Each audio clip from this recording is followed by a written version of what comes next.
Hey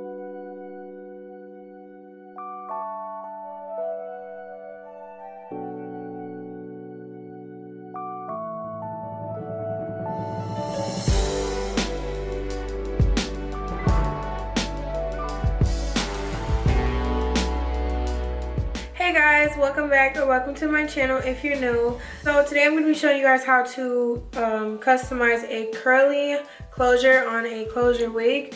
The hair that I'm wearing, it is from UNice Hair. It is 3 bundles of 26 inches and a 20-inch free part closure. So right now, I know y'all probably like, what in the world? But it is in its natural state.